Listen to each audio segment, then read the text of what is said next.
Hello everyone. तो linear programming में last class में मैंने आपको बताया कि लीनियर प्रोग्रामिंग हम कैसे करते हैं, उसका डेफिनेशन वगैरह मैंने डिस्कस किया था। ठीक है, उसको कैसे सॉल्व करना है ना, उसको कैसे सॉल्व करना और क्या करना, वो चीज़ें हम लोगों ने लास्ट क्लास में डिस्कस नहीं किया था, तो वो हम अभी डिस्कस करने वाले हैं कि अब हम करेंगे। लेकिन उससे पहले हमें कुछ थ्योरम पढ़ने हैं, जिस थ्योरम के बेसिस पे हम उसको कैलकुलेशन करेंगे। ठीक है, और वो कैलकुलेशन और वो थ्योरम है, उस थ्योरम का प्रूफ हमें अभी नहीं देखना है। जब आप ग्रेजुएशन में जाओगे तो वहाँ पे आपको वो प्रूफ देखने को मिलेगा, है ना। तो उस थ्योरम को देखते हैं।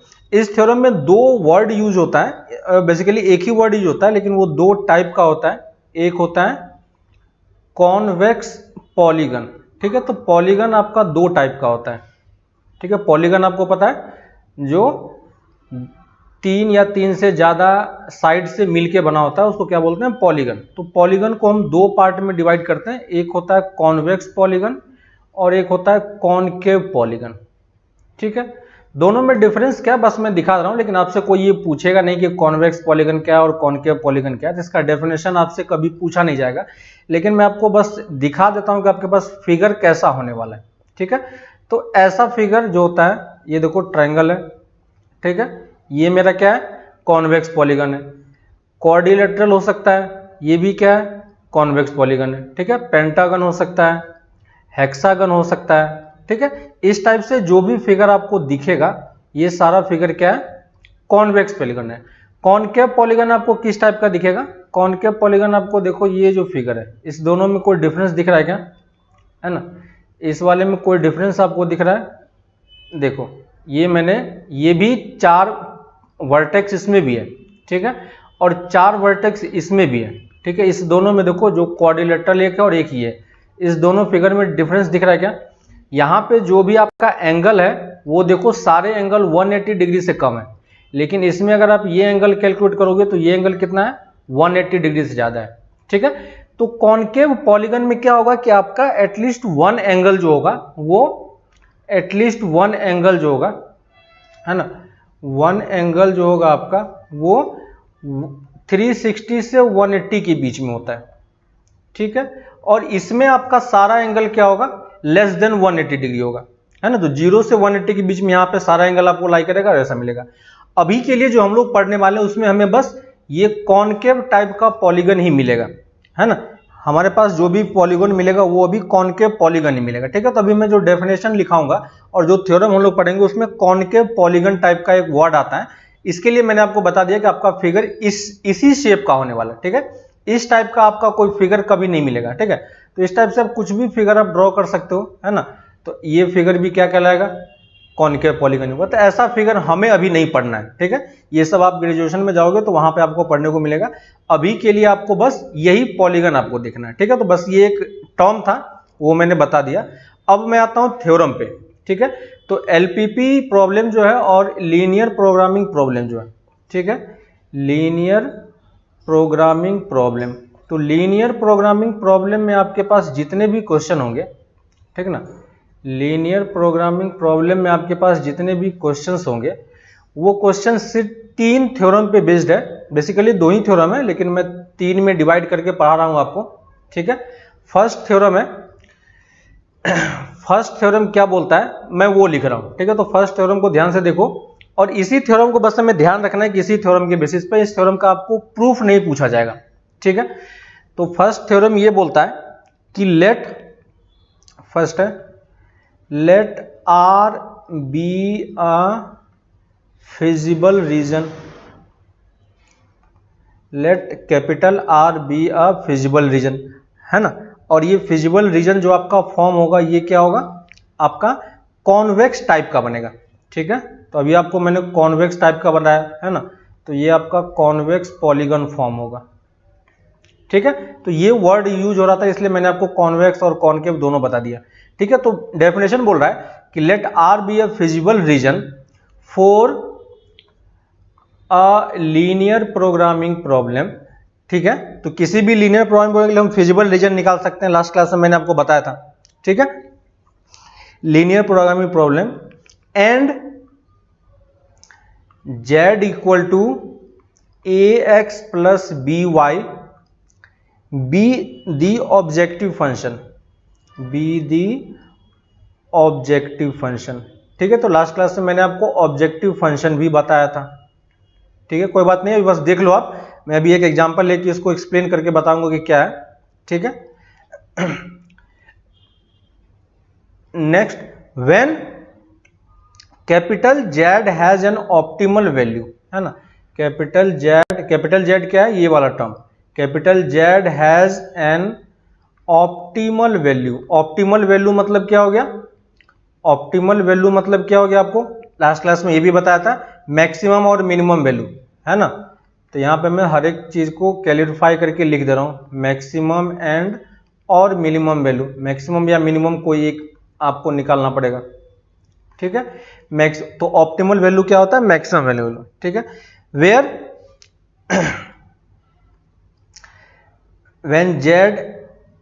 when z has an optimal value, optimal मतलब maximum minimum, where the variables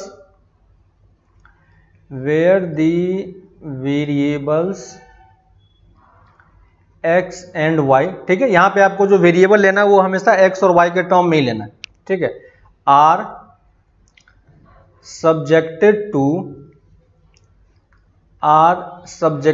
to constraint, है ना, सब्जेक्टेड टू कंस्ट्रेंट, और कंस्ट्रेंट हमारा कैसे डिस्क्राइब होता है, लीनियर इनइक्वालिटी के फॉर्म में, है ना, described bye linear inequality.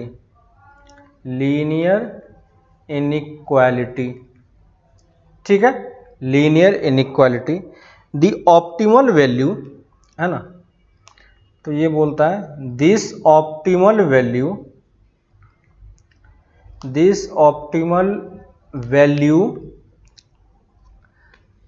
must occur at the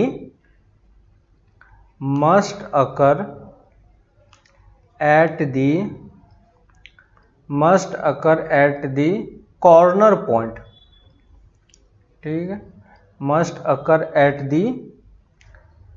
the corner point, है ना, और कॉर्नर पॉइंट को ही हम क्या बोलते हैं, वर्टेक्स भी बोलते हैं। ठीक है, corner point of the feasible region. ठीक है, ऑफ द फिजिबल रीजन, और फिजिबल रीजन हमारा क्या था, कैपिटल आर। ठीक है, तो इस डेफिनेशन को समझ लो, आपका प्रॉब्लम समझ में आ जाएगा कि हमें करना क्या है। ठीक है, तो ये हमें बताता है मेथड कि हमारा जो क्वेश्चन का सॉल्यूशन है वो हमें कैसे निकालना है। ठीक है, तो इसको हम समझने का ट्राई करते हैं कि ये कैसे निकलेगा।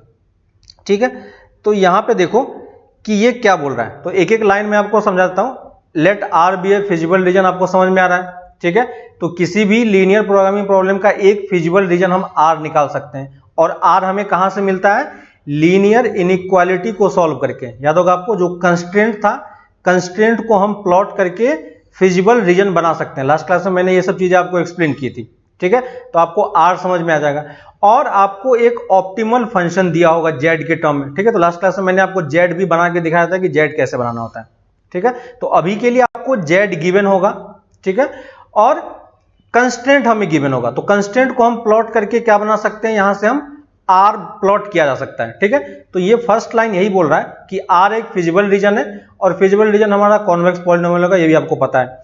जेड हमारा एक ऑब्जेक्टिव फंक्शन है, और ये वैल्यू आ रहा है। ठीक है, जेड का अगर ऑप्टिमल वैल्यू, ये लाइन पढ़ो, when Z has an optimal value, इसके बाद ये बोल रहा है दिस ऑप्टिमल वैल्यू, है ना, अगर आपका जेड का ऑप्टिमल वैल्यू होगा, ठीक है ना, if Z has the optimal value, तो बोल रहा है कि इस जेड का जो ऑप्टिमल वैल्यू होगा, this optimal value must occur at the corner points. ठीक है, आपका जो फिजिबल रीजन बन रहा होगा, उस फिजिबल रीजन के कॉर्नर पे आपका क्या होगा, आपका सॉल्यूशन मिलेगा। ठीक है, इसको अगर मैं एग्जांपल के थ्रू आपको समझाऊं, तो मान लो मेरे पास कुछ लीनियर इनइक्वालिटी फॉर्म हो रही थी, किसी कंस्ट्रेंट के बेसिस पे मेरे पास मान लो ये इस टाइप से, लास्ट क्लास में मैंने ऐसा ही कुछ फिगर आपको बना के दिया था।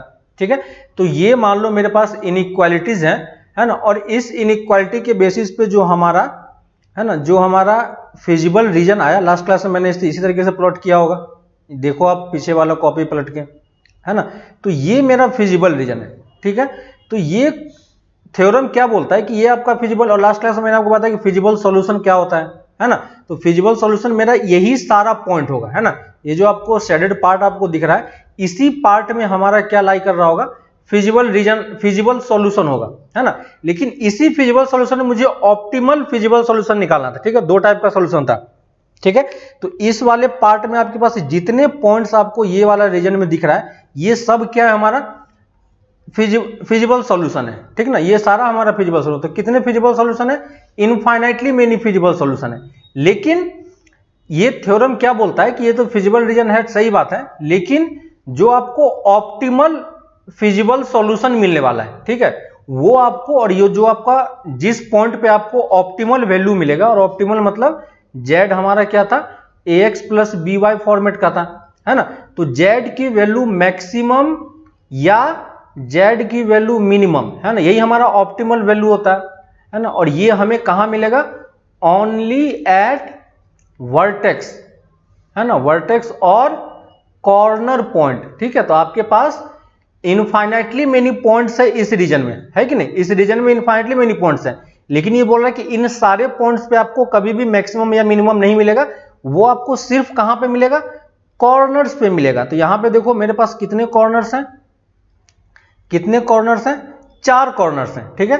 तो ये मैं यहां पे लिख रहा हूं ए बी सी और ये डी।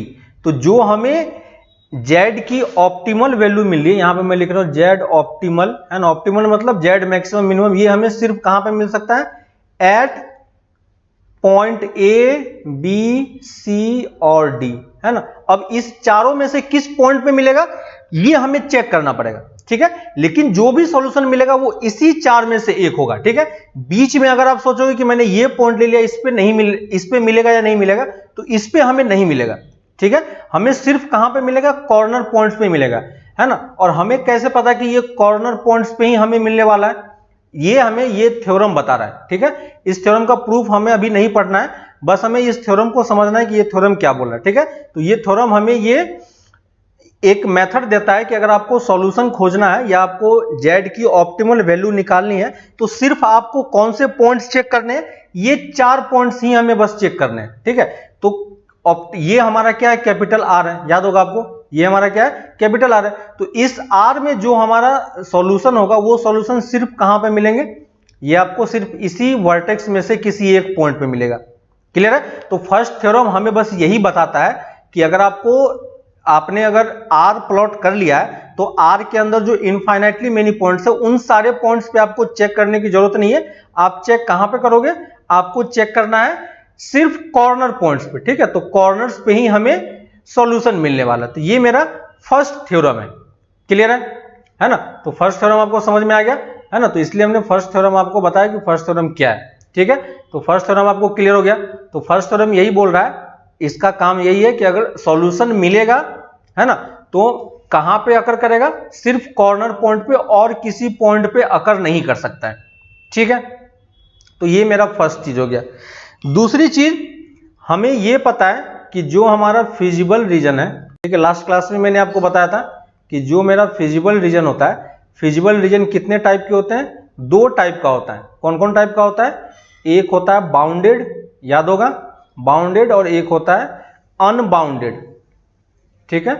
एक होता है बाउंडेड और एक होता है अनबाउंडेड। अभी के लिए जो आपके बोर्ड के सिलेबस में है, ठीक है, बोर्ड के सिलेबस में सिर्फ हमें क्या पढ़ना है, बाउंडेड रीजन का ही सॉल्यूशन पढ़ना है कि बाउंडेड का हम सॉल्यूशन कैसे निकालेंगे, ठीक है। अनबाउंडेड का भी क्वेश्चंस आपके बुक में है, लेकिन उस वाले पार्ट को हमें अभी नहीं देखना है, ठीक है। अनबाउंडेड के लिए मैं लास्ट में, जब ये लेक्चर खत्म होने वाला होगा, है ना, मतलब कि ये सारा पार्ट जब खत्म हो जाएगा, तो लास्ट में मैं एक एक्स्ट्रा लेक्चर बना दूंगा जिसमें मैं ऑप्टिमल वाले अनबाउंडेड रीजन में कैसे सॉल्यूशन निकलता है वो मैं वहां पे एक्सप्लेन कर दूंगा, ठीक है। तो वहां पे जो जेई वाले लोग हैं वो उस लेक्चर को देख सकते हो, लेकिन बोर्ड के लिए हमें सिर्फ क्या पढ़ना है, ये पढ़ना है, ठीक है। तो ये बोर्ड में हमारे पास सिर्फ बाउंडेड रीजन का ही है, ठीक है। तो फिजिबल रीजन कितने टाइप के होंगे, 2 टाइप के। तो अभी जब आप क्वेश्चन सॉल्व करोगे तो आपको सिर्फ बाउंडेड वाले क्वेश्चन ही सॉल्व करने हैं। क्लियर है। अनबाउंडेड वाले के लिए मैं लास्ट में एक लेक्चर बना दूंगा, जो सिर्फ जेई वाले देख के अपना काम क्वेश्चंस कर सकते हैं। ठीक है, अब हम आते हैं दूसरे थ्योरम पे। ठीक है, तो दूसरे थ्योरम पे आते हैं। दूसरा थ्योरम क्या बोलता है? दूसरा थ्योरम, तो पहला थ्योरम आपको समझ में आ गया। पहला थ्योरम हमें बस ये एक्सप्लेन कर रहा है कि जो आपका मिनिमम और ऑप्टिमल वैल्यू निकलेगा वो सिर्फ कहां पे निकलेगा? सिर्फ आपका कॉर्नर पॉइंट्स पे ही निकलेगा। ठीक है, अब देखो दूसरा थ्योरम है, दूसरा थ्योरम लिखते हैं, लिख लो। Let R be a feasible region. ठीक है, फिर से मैं डेफिनेशन लिख रहा हूं, let capital R be a feasible region. Let capital R be a feasible region. Let capital R be a feasible region. Feasible region कैसा होगा? कॉन्वेक्स टाइप का होगा। For linear programming problem. ठीक है, and let z equal to A X plus B Y, Z equal to A X plus B Y be the objective function. A X plus B Y be the objective function. तो ये तो पिछले वाले type के तरह ही है। ठीक है, तो आर हमें पता होगा और जेड हमें पता होगा। ठीक है, अब यहां पे ये बोल रहा है कि अब यहां पे देखो एक फर्स्ट टाइप का आ रहा है, इफ कैपिटल आर बी। ठीक है, अब देखो कैपिटल आर इज बाउंडेड। ठीक है, तो अभी जो मैंने आपको रीजन बताया कि फिजिबल रीजन आपका दो टाइप का होता है, तो सेकेंड थ्योरम बाउंडेड के लिए आपको सॉल्यूशन बताता है। ठीक है, if capital R is bounded then, if capital R is bounded then objective function, then objective function z has both maximum and minimum. Z has both maximum and minimum value on R, है ना, maximum value on R, and each of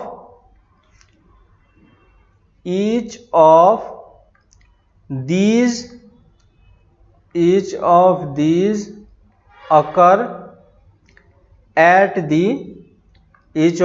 occur at the corner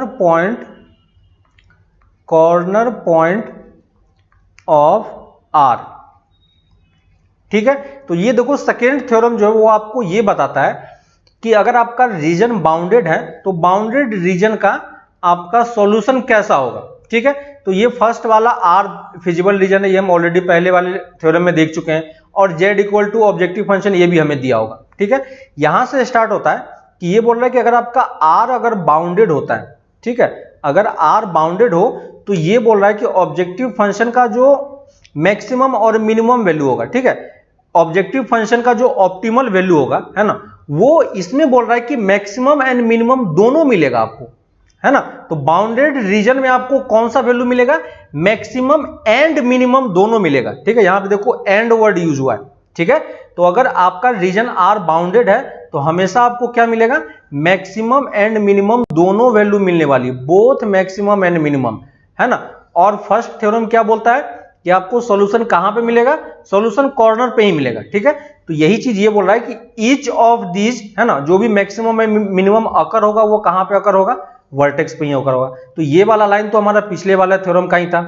ये वाला theorem बस extra ये बता रहा है कि अगर आपका जेड बाउंडेड हो तो आपको मैक्सिमम एंड मिनिमम दोनों मिलने वाला है। क्लियर है ना। तो आपको बाउंडेड रीजन का मतलब समझ में आ रहा हो? ठीक है, मैं फिर से एक कंस्टेंट को सेम उसी टाइप से प्लॉट कर दे रहा हूं।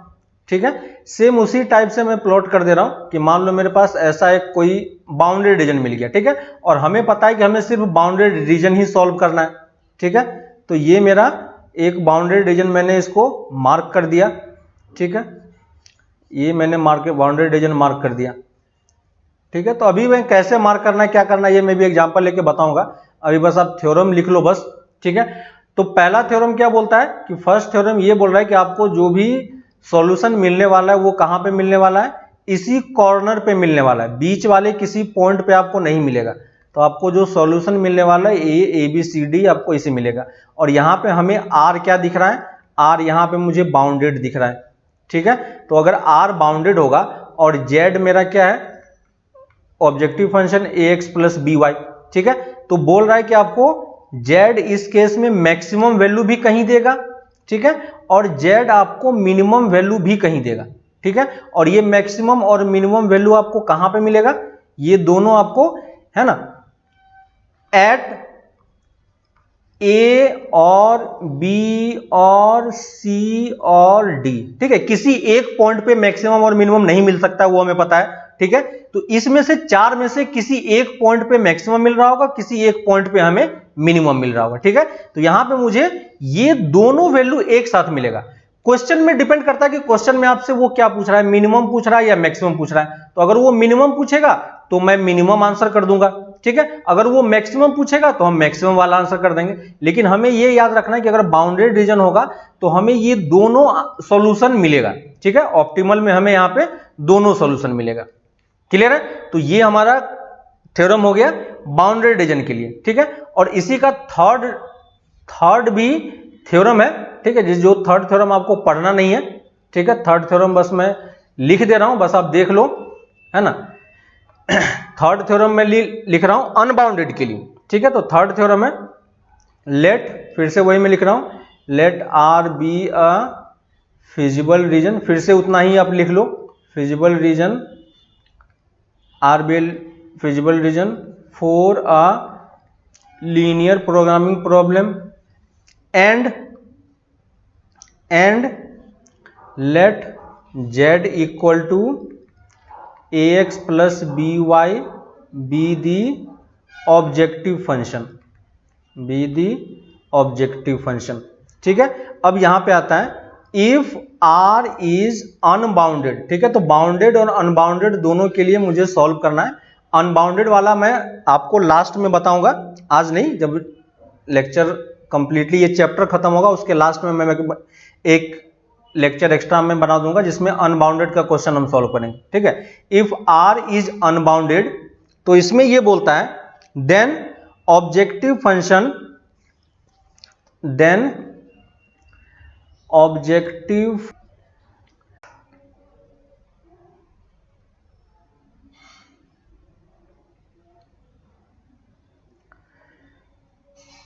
ठीक है।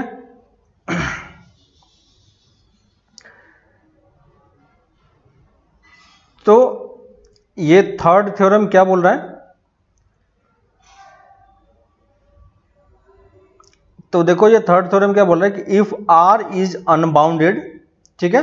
अगर आर हमारा अनबाउंडेड होता है, ठीक ना, तो अगर आर हमारा अनबाउंडेड है देन मैक्सिमम और मिनिमम, है ना, जेड की बात बोल रहे हैं, है ना, देन मैक्सिमम और, है ना, मैक्सिमम और minimum value of Z, maximum and minimum value of Z, ठीक है। जेड के मैक्सिमम या मिनिमम वैल्यू की हम बात कर रहे हैं, ठीक है। तो maximum and minimum value of Z, है ना, जेड यहां पे क्या होता है ना, मे और मे नॉट एग्जिस्ट, ठीक है।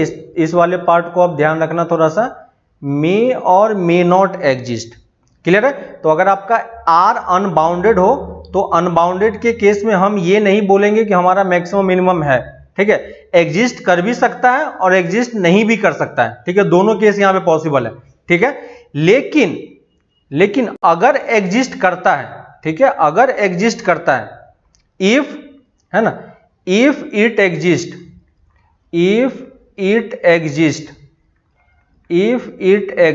अगर एग्जिस्ट करता है तो कहां पे एग्जिस्ट करेगा, है ना। वो क्या बोलता है फर्स्ट थ्योरम कि एग्जिस्ट करेगा तो कॉर्नर पॉइंट पे ही मिलेगा, ठीक है। तो अनबाउंडेड में हो सकता है कि आपको मैक्सिमम मिनिमम मिले ही नहीं, ठीक है। लेकिन अगर मिलता है, if it exist then it must occur, ठीक है, it must occur at corner point, ठीक है, it must occur at corner point of R. ठीक है, तो अगर एग्जिस्ट करेगा तो कहां पे करेगा, कॉर्नर पॉइंट पे ही एग्जिस्ट करेगा, या हो सकता है कि नहीं भी करे। ठीक है, तो ये फर्स्ट लाइन तो आपको क्लियर हो रहा होगा। ठीक है, जो हमने पहले किया था वही है। तो एक आर फिजिबल रीजन होगा, जेड मेरा ऑब्जेक्टिव फंक्शन होगा। डिपेंड करता है कि आर हमारा बाउंडेड है या अनबाउंडेड है। अगर अनबाउंडेड होता है तो आपका है ना जो मैक्सिमम और मिनिमम वैल्यू ऑफ जेड है वो आ भी सकता है, नहीं भी आ सकता है। ठीक है, ये आपको चेक करना पड़ेगा। ठीक है, लेकिन अगर होता है तो कहां पे होगा, वर्टेक्स पे ही होगा, है ना, और कॉर्नर पे ही होगा, और कहीं नहीं हो सकता है। ठीक है, तो यानी ये वाला जो सिचुएशन आपका बनने वाला है, ठीक है, ये वाला जो आपका सिचुएशन बनने वाला है इस टाइप का, मान लो कि हमारे पास एक फिजिबल रीजन में इस तरीके से ड्रॉ करता हूं जो कि अनबाउंडेड है। ठीक है, ऐसा मान लो मैंने एक फिजिबल रीजन मैंने ड्रॉ किया इस टाइप से। ठीक है, और इसमें आपको दिख रहा है यहां पे कि ये क्या है हमारा, ये दिख रहा है ये क्या है, अनबाउंडेड है। ठीक है ना, अनबाउंडेड, बाउंडेड का मतलब मैंने आपको बताया था लास्ट क्लास में। तो देखो ये तीन साइड से तो बाउंड है लेकिन एक साइड से ओपन है। ठीक है, तो ओपन है तो ये इसका क्या है ना, ओपन है, तो ये क्या हो गया मेरा आर, मेरा इसको हम क्या लिखेंगे, आर इज अनबाउंडेड, आर मेरा अनबाउंडेड हो गया। और यहां पे आर मेरा क्या है, ये वाला पॉइंट है। ठीक है, तो यहां पे आपका जेड ऑप्टिमल होगा या नहीं होगा, है ना, यहां पे या तो मैक्सिमम मिलेगा और मिनिमम मिलेगा। ठीक है, यहां पे आपको दोनों नहीं मिलेगा, दोनों में से कोई एक मिलेगा, है ना। लेकिन अगर मिलता है ना, इफ जेड मैक्सिमम और मिनिमम एग्जिस्ट देन, है ना, इफ जेड मिनिमम और minimum exist then it will be at, कहां पे होगा, ये देखो ये भी एक वर्टेक्स है बी और ये भी एक वर्टेक्स है C, will be at A B और सी।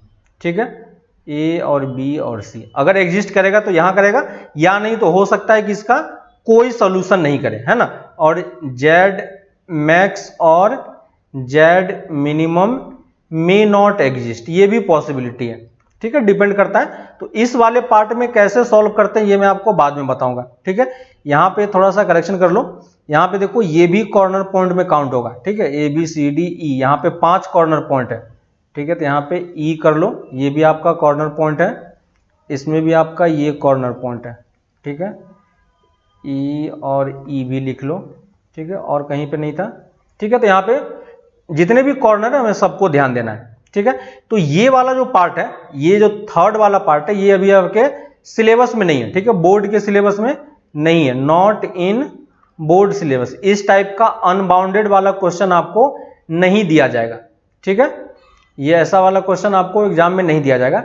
लेकिन मैं जेई के पर्पज से, जेई वालों के लिए मैं लास्ट में एक लेक्चर बना दूंगा जहां पे वो लोग देख सकते हैं। ठीक है, तो अभी हम लोग जितने भी क्वेश्चन करेंगे वो सारा क्वेश्चन क्या होगा, बाउंडेड रीजन का ही होगा। ठीक है, एक्सरसाइज के आप क्वेश्चन करोगे उसमें आपको बहुत सारे क्वेश्चंस मिलेंगे, है ना, जहां पे आपको बहुत सारे क्वेश्चंस मिलेंगे जो हो सकता है आपका बाउंडेड भी मिले, अनबाउंडेड मिले। तो जहां पे आपको अनबाउंडेड दिखे उसको आपको स्किप कर देना है। ठीक है, तो आपको पता है क्या होगा। अब हम आ जाते हैं एग्जाम्पल पे कि एग्जाम्पल किस टाइप का होगा और कैसा होगा।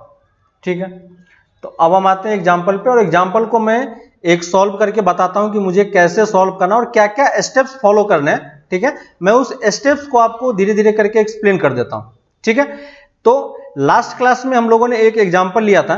ठीक है, याद होगा आपको, लास्ट क्लास में हम लोगों ने एग्जाम्पल लिया था एक, और उस एग्जाम्पल में आपको दिखा होगा, है ना, उस एग्जाम्पल में क्या था कि हमने आपको ऑब्जेक्टिव फंक्शन बनाना बताया था। ठीक है, तो मैं वही प्रॉब्लम फिर से ले रहा हूं। ठीक है, उसी प्रॉब्लम का मैं सॉल्यूशन आपको निकाल के दिखाता हूं कि उसका सॉल्यूशन कैसे निकलेगा। ठीक है, तो आपको एक शॉप होगा। ठीक है, तो मैं यहां पे डायरेक्टली आपको ऑब्जेक्टिव फंक्शन से स्टार्ट कर रहा हूं। ठीक है, तो वहां पे मेरे पास जो आपको एक्सरसाइज 1 है 12.1 है, उसमें आपको क्या होगा कि इस टाइप से ऑब्जेक्टिव फंक्शन आपको गिवन होगा, है ना।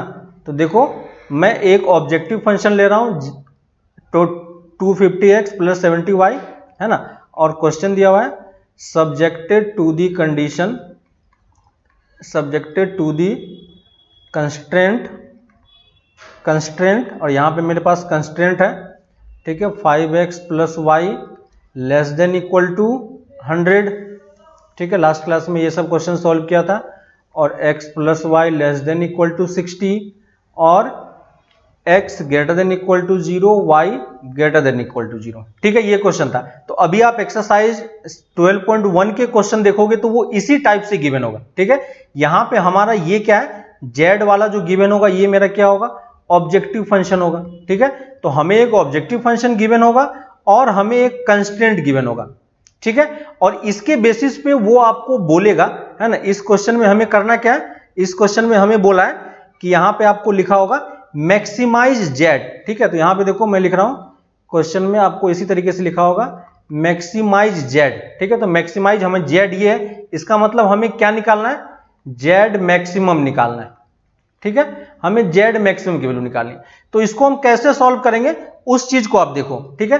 तो स्टेप्स हमें क्या क्या फॉलो करने हैं वो चीज मैं आपको एक्सप्लेन कर रहा हूं। तो स्टेप्स पहले आपको ये देखना है कि पहले आपको ऑब्जेक्टिव फंक्शन पता है या नहीं, ठीक है। तो हमें ऑब्जेक्टिव फंक्शन पता है, तो सबसे पहले मैं ऑब्जेक्टिव फंक्शन लिख लूंगा, ठीक है। अगर आपके पास ऑब्जेक्टिव फंक्शन नहीं है तो आप किसी तरीके से ऑब्जेक्टिव फंक्शन डिराइव करो, ठीक है, जो कि आपको नेक्स्ट पार्ट में करना है, नेक्स्ट एक्सरसाइज में करना है, उसको भी हम लोग देखेंगे कैसे कैसे क्वेश्चन सॉल्व करते हैं। तो अभी के लिए हमें ऑब्जेक्टिव फंक्शन गिवन है, ठीक है।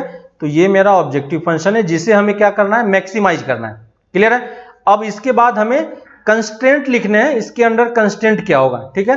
तो यहां पे जो हमें कंस्ट्रेंट दिया हुआ है, कौन कौन सा कंस्ट्रेंट है, पहला कंस्ट्रेंट है 5x plus Y less than equal to 100, x plus Y less than equal to 60, ठीक है। और आपको दो बाय डिफॉल्ट कंस्ट्रेंट बताई थी, है ना, ये कंस्ट्रेंट आपको हमेशा मिलेगा, ठीक है। इसका मतलब हमें जो भी क्वेश्चन सॉल्व करना है वो कहां पे सॉल्व करना है, फर्स्ट क्वाड्रेंट में ही सॉल्व करना है, उसके बाहर हमें नहीं जाना है।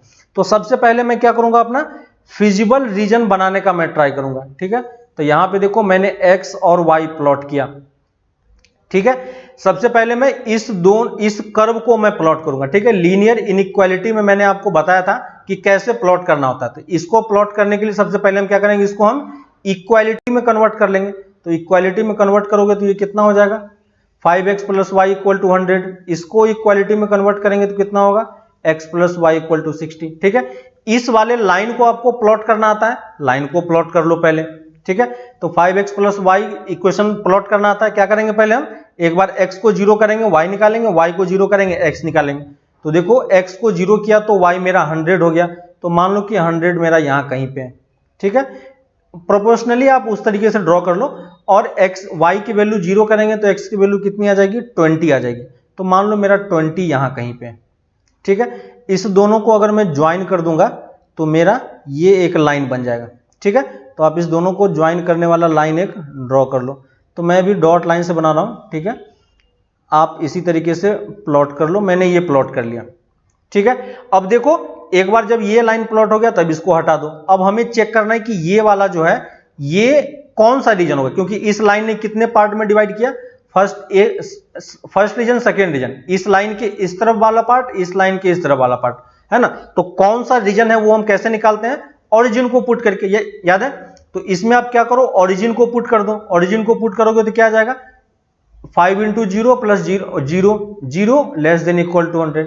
तो ये ट्रू है या फॉल्स है, ये स्टेटमेंट ट्रू है ना। तो अगर ये ट्रू है तो इसका मतलब कौन सा रीजन होगा, ओरिजिन हमारा किस रीजन में लाई कर रहा है, फर्स्ट रीजन में लाई कर रहा है, इसका मतलब फर्स्ट रीजन ही हमारा आंसर होगा, क्लियर है ना। अगर 0 0 इसको सेटिस्फाई नहीं करता तो हम सेकेंड रीजन को मार्क करते हैं, है ना। तो इसका मतलब इस लाइन से इस तरफ वाला हमारा रीजन होने वाला है, क्लियर है।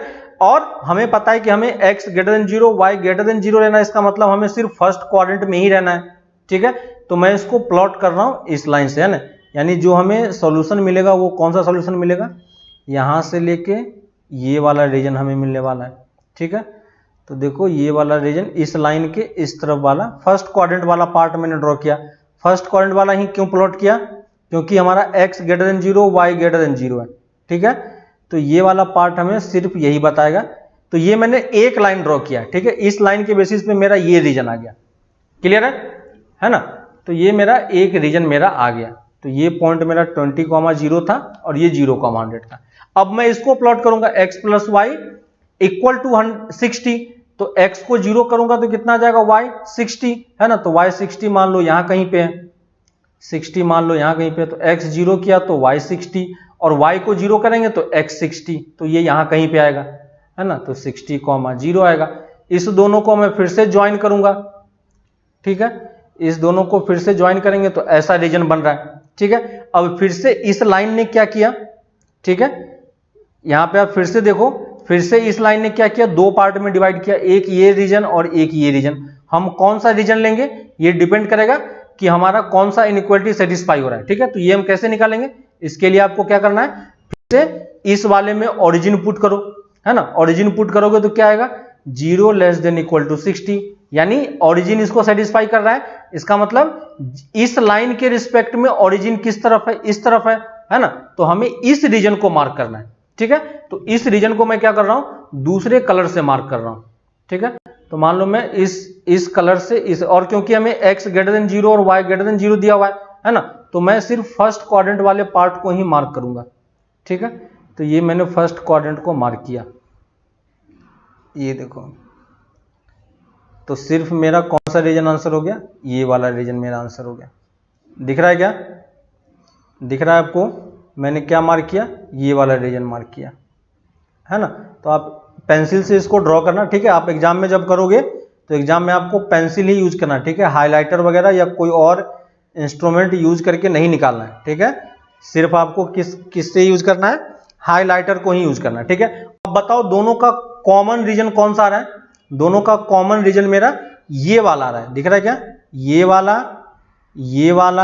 और ये वाला, ठीक है। ये जो मैंने रेड से मार्क किया है, दिख रहा होगा आपको, यही रीजन हमारा क्या है, फिजिबल रीजन है, क्योंकि यही वो रीजन है जहां पे ये इनइक्वालिटी भी ट्रू है, ये भी ट्रू है और ये भी ट्रू है, ठीक है। तो ये चीज हमें ध्यान रखना है। तो ये मेरा फिजिबल रीजन है। देखो मैं इसको इस लाइन से इस तरीके से मार्क कर दे रहा हूं, ठीक है। तो ये मेरा आर हो गया, ठीक है। तो सबसे पहला काम हमारा क्या था, पहला काम हमारा था कि आर मार्क करना। एक बार अगर आप आर निकाल पाओगे तो आपका क्वेश्चन सॉल्व हो जाएगा, ठीक है। तो मैंने पहले आर मान लिया। अब देखो आर मेरा क्या आ रहा है, आर मेरा बाउंडेड आ रहा है। आर क्या है हमारा, बाउंडेड रीजन है, दिख रहा है क्या, आर हमारा क्या है, बाउंडेड रीजन है, ठीक है। तो अब मेरा अगर ये बाउंडेड रीजन है तो बाउंडेड रीजन में हमें क्या मिलने वाला है, याद होगा आपको, है ना। थ्योरम 1 क्या बोलता है, थ्योरम 1 ये बोलता है कि जो भी आपको सॉल्यूशन मिलने वाला है वो कहां पे मिलेगा, वो हमें, जो भी हमारा सॉल्यूशन होगा वो सिर्फ कहां पे मिलेगा, वो सिर्फ हमें वर्टेक्स पे ही मिलने वाला है, ठीक है। तो पहला काम हमारा क्या होगा, पहला काम हमारा ये होगा कि हम किसी तरीके से पहले वर्टेक्स फाइंड करें, है ना। तो वर्टेक्स कैसे फाइंड करोगे आप, वर्टेक्स कैसे फाइंड करोगे, है ना। तो देखो एक वर्टेक्स, देखो पहले इसके वर्टेक्स कौन कौन सा है, एक वर्टेक्स ए है, ये बी है, ये सी है और ये डी है ना। डी वर्टेक्स देखो हमें पता है, डी वर्टेक्स क्या है, 0,0, दिख रहा है क्या। सी वर्टेक्स हमें पता है क्या है, 20,0। ए वर्टेक्स पता है हमें 0,60। बी वर्टेक्स हमें नहीं पता है, तो पहले हमें बी निकालना पड़ेगा। और बी वर्टेक्स कैसे बनेगा, इस दोनों का इंटरसेक्शन पॉइंट, यानी 5x + y = 100 और x + y = 60 का इंटरसेक्शन पॉइंट। तो इंटरसेक्शन हम कैसे निकालेंगे, दोनों को आप क्या करो, दोनों को सॉल्व कर लो। तो अगर मैं सब्ट्रैक्ट करूंगा तो 4x = 40, तो x की वैल्यू कितनी आ गई, 10, है ना। x की वैल्यू कितनी आ गई, 10। अब x की वैल्यू अगर मुझे 10 मिल गई है, ठीक है, तो x की वैल्यू किसी एक में पुट कर दोगे तो y कितना मिल जाएगा, 50। यानी इस पॉइंट का कोऑर्डिनेट कितना है, 10 और ये 50, ठीक है। तो देखो मेरा चारों वर्टेक्स मिल गया, ठीक है ना। तो ये इस तरीके से मुझे वर्टेक्स कैलकुलेट करना है, ठीक है। तो मैं पहले सारे वर्टेक्स को लिख रहा हूं, ठीक है। तो मैंने देखो चारों वर्टेक्स मिले, क्योंकि मुझे पता है कि सॉल्यूशन हमें कहां पे मिलने वाला है, वर्टेक्स पे ही मिलने वाला है, सॉरी।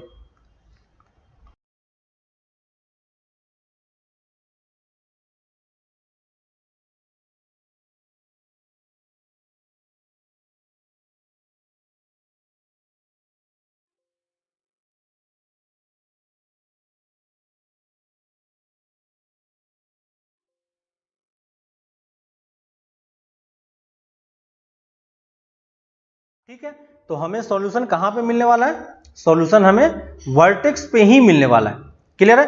तो अब मैं क्या करूंगा, है ना, अब मैं क्या करूंगा, है ना, सारा वर्टेक्स मैंने निकाल लिया। ये वर्टेक्स कितना गया था, 10,50, ठीक है। तो इसको मैं हटा दे रहा हूं, तो सारा वर्टेक्स मेरा निकल गया।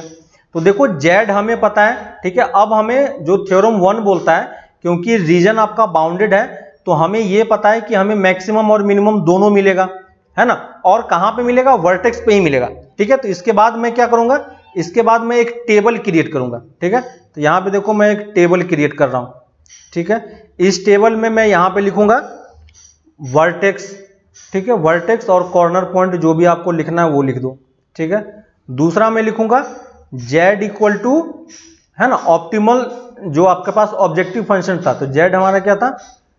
250x plus 75y। क्लियर है ना। तो ये मैंने एक टेबल क्रिएट किया, ठीक है। और यहां पे मैं जितने भी वर्टेक्स पॉइंट है उसका मैं सीरियल नंबर लिख दूंगा, ठीक है। तो इसी तरीके से आपको बनाना है।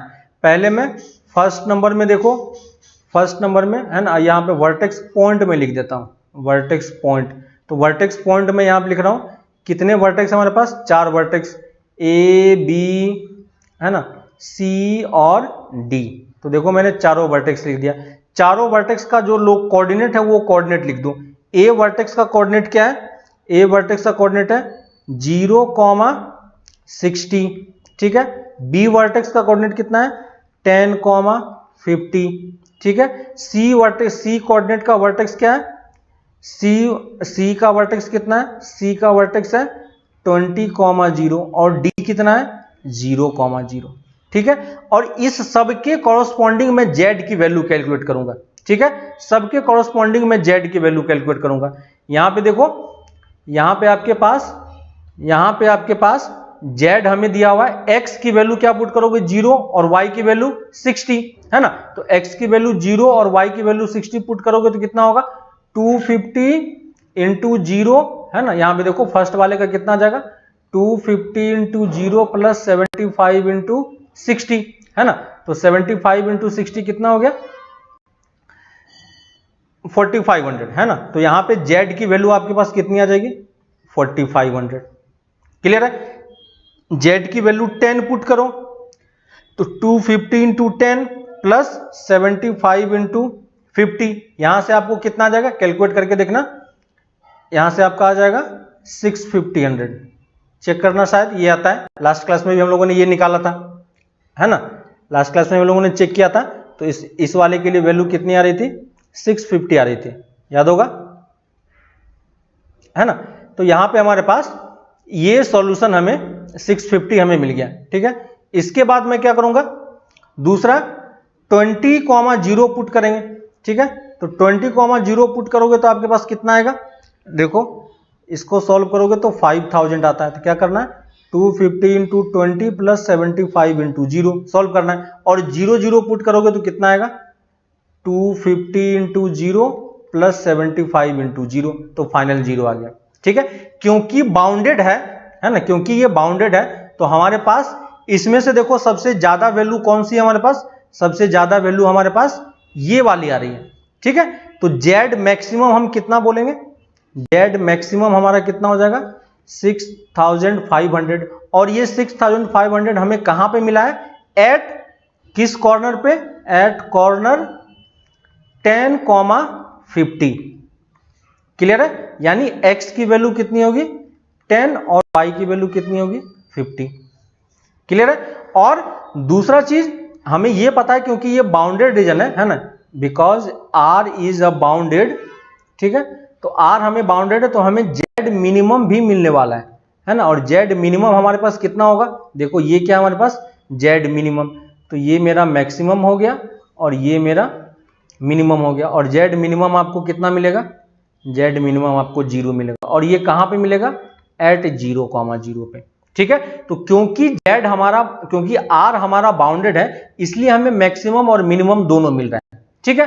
तो ये चीज तो हमारा सॉल्व हो गया। लेकिन हमें क्वेश्चन में एक्चुअली में निकालने के लिए बोला क्या गया था, ठीक है। ये निकालने की जरूरत है नहीं हमें, क्योंकि हमें बोला नहीं गया, मैंने बस ऐसे ही आपको निकाल के शो कर दिया, ठीक है। तो ये चीज आप थोड़ा सा ध्यान रखना कि जरूरत हो तब निकालो, नहीं हो तो कोई दिक्कत नहीं है। क्वेश्चन में हमें बोला गया था कि हमें इसको क्या करना है? ऑप्टिमाइज करना है, और ऑप्टिमाइज करके हमें मैक्सिमाइज करना है, एक्चुअली मैक्सिमम वैल्यू निकालनी है, ठीक है।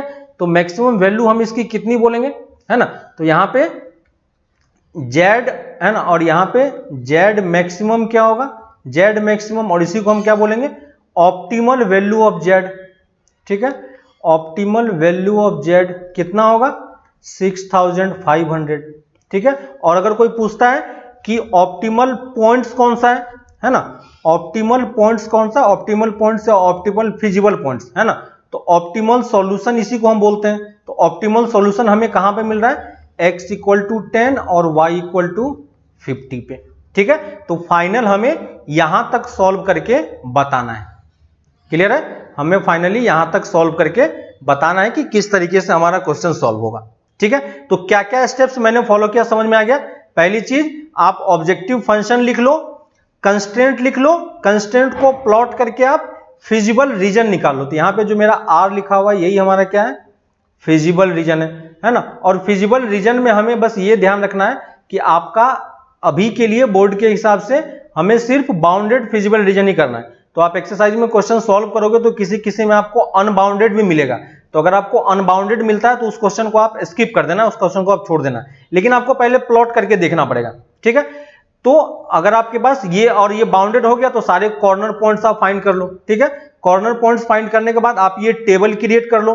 ठीक है, और इस टेबल में हर एक पॉइंट के कोऑर्डिनेट के अकॉर्डिंग आप जेड की वैल्यू कैलकुलेट करते जाओ, और इसमें से जो मैक्सिमम होगा मैक्सिमम निकाल लो, मिनिमम निकाल लो। ठीक है, अकॉर्डिंगली क्वेश्चन में जो पूछा होगा वही हमारा क्या हो जाएगा, ऑप्टिमल वैल्यू और ऑप्टिमल सॉल्यूशन हो जाएगा। ठीक है, तो जो जेड की वैल्यू आती है, ठीक है, जेड की वैल्यू जो आती है ये हमें क्या देता है, ऑप्टिमल वैल्यू होता है। ठीक है, ये क्या होता है, ऑप्टिमल वैल्यू होता है ये वाला, और ये इसके कॉरस्पॉन्डिंग जो आपका x और y की वैल्यू है ये क्या है, हमारा ऑप्टिमल सॉल्यूशन है।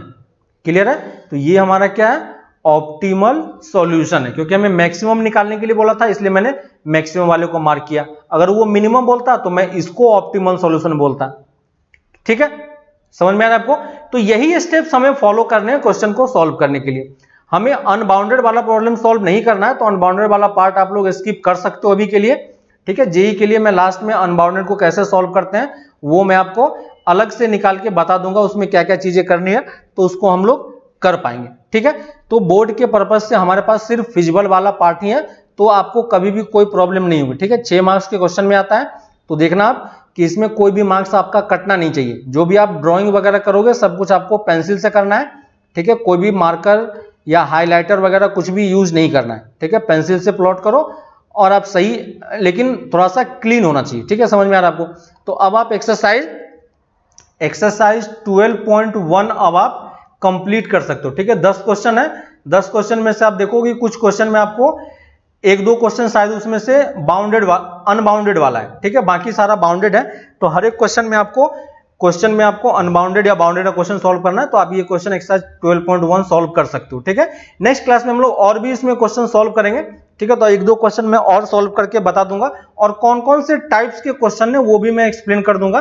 ठीक है, तो आपको क्वेश्चन करना थोड़ा सा इजी हो जाए, क्योंकि हमें बाउंडेड करना है तो कोई ज्यादा प्रॉब्लम नहीं होने वाला है। ठीक है, इसके बाद हमें थ्योरेटिकल प्रॉब्लम से अपना लीनियर प्रोग्रामिंग प्रॉब्लम का प्रॉब्लम क्रिएट करना है। ठीक है, जो हमें नेक्स्ट चैप्टर में आएगा। ठीक है, तो नेक्स्ट चैप्टर से नेक्स्ट क्लास से हम लोग देखेंगे कि थ्योरेटिकली कुछ प्रॉब्लम अगर हमें दिए होते हैं तो उसको हम कैसे सॉल्व करके सॉल्यूशन कैलकुलेट करते हैं। ठीक है, तो वो मैं नेक्स्ट क्लास में एक्सप्लेन करूंगा आपको। अभी के लिए आप एक्सरसाइज 12.1 कंप्लीट करो, फिर हम लोग इसी को नेक्स्ट क्लास में आगे कंटिन्यू करते हैं। ठीक है, तो फिर हम लोग मिलते हैं आगे नेक्स्ट क्लास में।